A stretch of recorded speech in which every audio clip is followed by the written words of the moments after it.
The first step is to set up the condenser, and everything you need for that can be found right here in your condenser box. First we're going to pack in our copper saddles. So we'll just tip that in. Slowly. There we go. Now give this still a good shake, just to get them all down and snugly in there. Next, add your ceramic saddles. And every now and then, just stop and give your still a good shake, just to make sure they're all packed down nicely.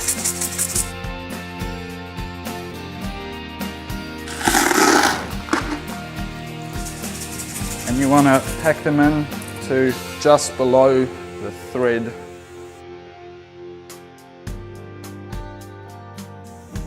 Place your seal in the gap there. Put the lid on top, upside down. And screw on. But now you're going to have to just play around with it. Shake it every now and then, just to make sure it's nice and tight on there. Now if it doesn't come up all the way to the top there, just give it a shake.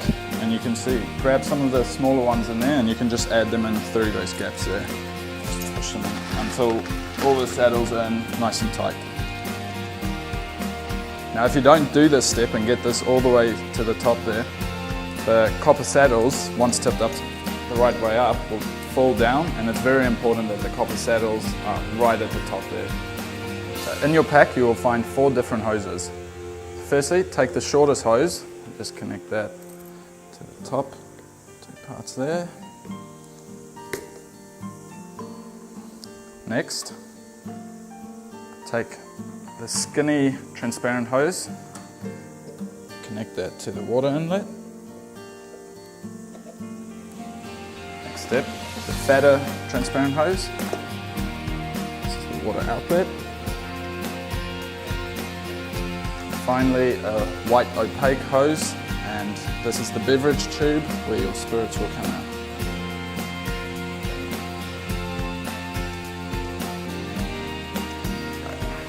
Okay, now let's transfer the wash into the boiler using our 5-litre jug. Just tap that off. So just take that and pour that into our boiler.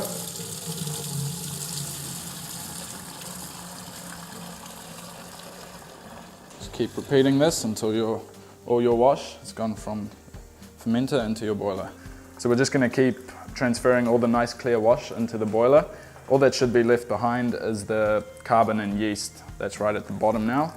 And just keep in mind to not fill your boiler above the max indicator. So we're just going to connect our water flow controller. Now for this tap, I'll be using this adapter. So we'll just plug that in. That's as easy as just tightening that on.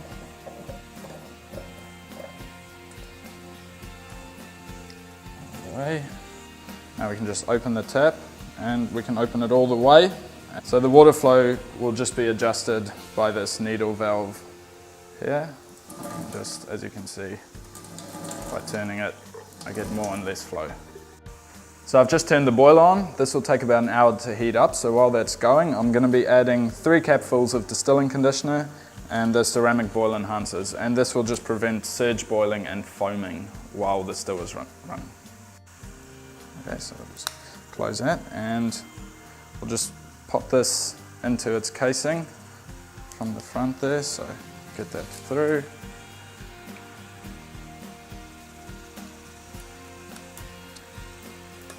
Just push down. Now that's connected up. So as you see on the back there's a button, and you can just switch that to Celsius or Fahrenheit. So we'll just connect the thermometer unit, just plug it into your condenser there, and pop the probe into the outlet block. So we just place the condenser on top now, nicely. Fasten your 4 clips.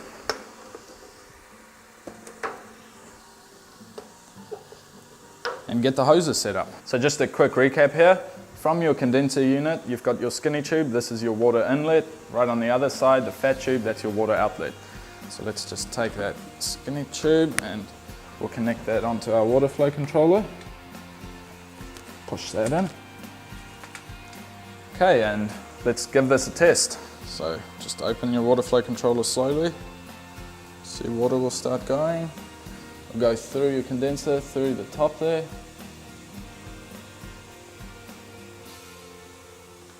And coming out of the fat tube. Everything's to be working well. So we'll just bring this thermometer down so you can see it clearly and tidy up these wires out the back using your piece of wire. So I've just grabbed a pair of scissors and we're just going to cut this white beverage tube up right about there just so it fits in nicely in the container there. Now I've just cut this so that the tip of this will sit right above the level of the liquid. Now there are two reasons for this. Number one is if it's submerged, it'll upset the balance of pressures in your condenser. And number two, at the end of your distillation run, when you switch off the boiler, it'll start cooling down and suck air through this tube. Now if this is submerged in the liquid, it can't suck any air in, causing a vacuum in your boiler, and this could be very harmful and damage your unit. So we're just going to set our water flow rate. So we'll just turn that on. Water run through your still. And I'm going to be going for a water flow rate of about 500 mils per minute today. In hotter temperatures you want more water to flow through, and cooler temperatures you want less. So that's about right. Just give that a test, grab your jug. Just wait for that to pop that in. And I'll just be waiting for 1 minute and I'm going to be looking for 500 mils per minute. So I've set my water flow to 500 mils per minute and we just have to wait for the boiler to finish heating up now. I usually just quickly tap the boiler very lightly, and when it starts getting hot there, I know I'm getting close.